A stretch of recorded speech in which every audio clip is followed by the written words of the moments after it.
Halo semuanya, perkenalkan nama saya Nabil Mahmudi dari kelas KPI 2B. Di sini saya akan membagikan sedikit pengalaman tentang tahajud selama 10 hari berturut-turut, membaca juga meringkas buku selama 10 hari berturut-turut, dan membaca Al-Quran selama 10 hari berturut-turut. Dalam tujuan apa? Dengan tujuan untuk pemenuhan tugas UAS mata kuliah etika dan filsafat Islam yang diajari oleh Pak Fahrudin. Ini dia.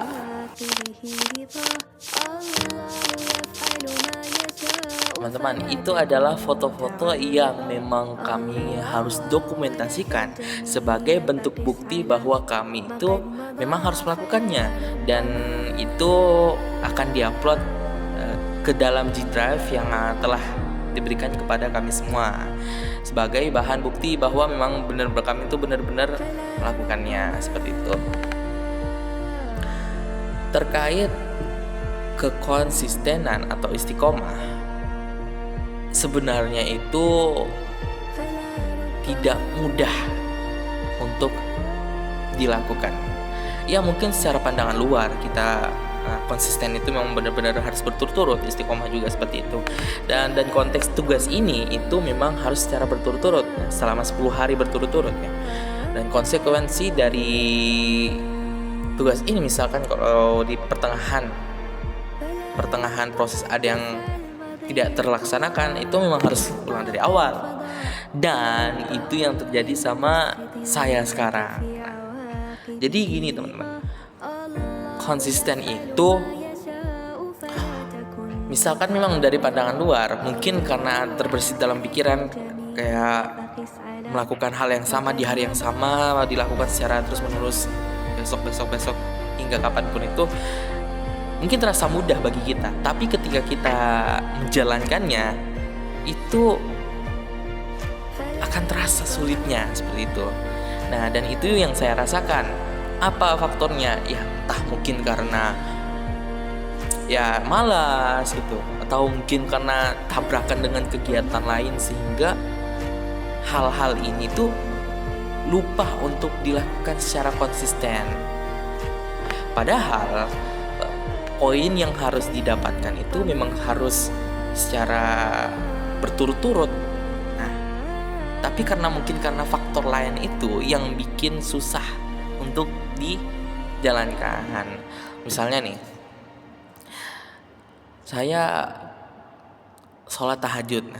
Kan memang tugasnya dalam sholat tahajud membaca Quran, juga membaca buku dan meringkas bacaan yang kita baca. Konteks sholat tahajud, kita sholat tahajud nih, di hari pertama kita dapat. Nah, ini pengalaman saya. Saya di hari pertama dapat, oke. Di hari kedua mungkin karena pada saat itu saya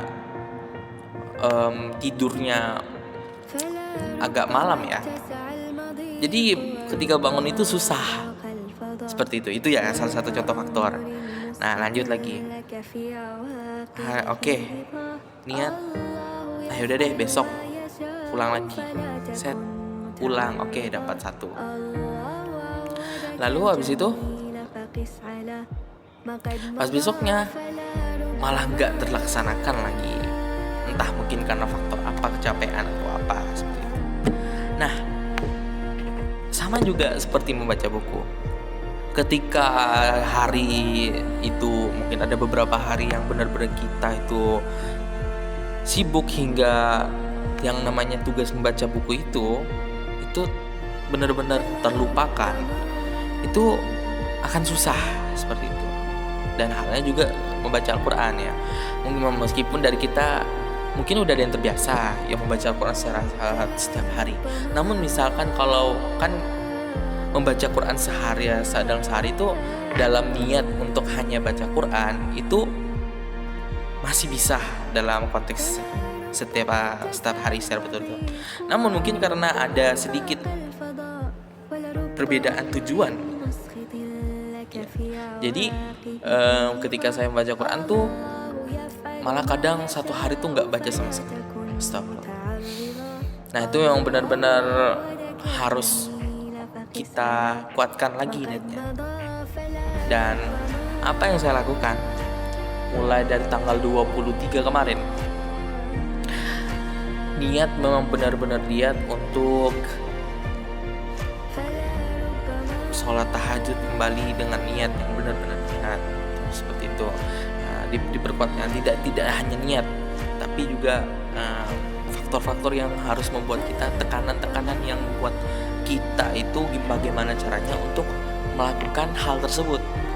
Misalkan sholat tahajud nih tengah malam, otomatis alarm harus yang kenceng, tidur harus lebih awal seperti itu. Nah, itu yang bisa kita lakukan. Nah, sama halnya juga dengan baca Quran. Kita niatkan baca Quran lillahi ta'ala. Lalu anggapannya misalkan kalau foto itu kan sebagai bukti foto, itu kita hanya memberitahu bahwa kita tuh memang sudah selesai untuk baca Al-Quran pada hari ini. Nah, seperti itu. Dan juga halnya membaca buku. Jangan ketika membaca buku itu, karena kita tahu lah ya, warga Indonesia itu bisa dibilang mayoritas itu minim literasi. Mereka malas dengan adanya membaca buku seperti itu. Nah, jangan dengan hal itu, karena mungkin sekarang ini ada AI, jadi buku itu difoto lalu diringkas dan kita hanya saring saja. Jangan, karena memang itu benar-benar tantangan bagi kita gitu. Termasuk saya seperti itu. Jadi saya kuatkan lagi niatnya untuk membaca buku, mengambil ilmu yang ada di dalam buku tersebut. Meskipun kita kadang lebih ke bahasa buku tersebut masih mungkin terlalu tinggi ya, dan kita belum nyampe pengetahuan kita sehingga ke ranah tersebut. Tapi setidaknya kita harus memaksa, harus adanya paksaan untuk baca buku tersebut. Baik teman-teman, mungkin itu saja yang bisa saya sampaikan. Dan perlu diingat bahwa orang sukses itu bukan dilihat dari IQ yang tinggi yang ia punya, bukan juga dari relasi yang ia dapatkan, banyak relasi, juga bukan dari tempat kerja yang bergengsi yang ia tempati, bukan seperti itu. Tapi adalah orang sukses bisa dibilang sukses ketika orang tersebut bisa melakukan satu atau beberapa hal secara konsisten, yang dimana perbuatannya itu bisa membuat dirinya menjadi lebih berkembang, menjadi level selanjutnya seperti itu. Barakallahu fiik. Terima kasih.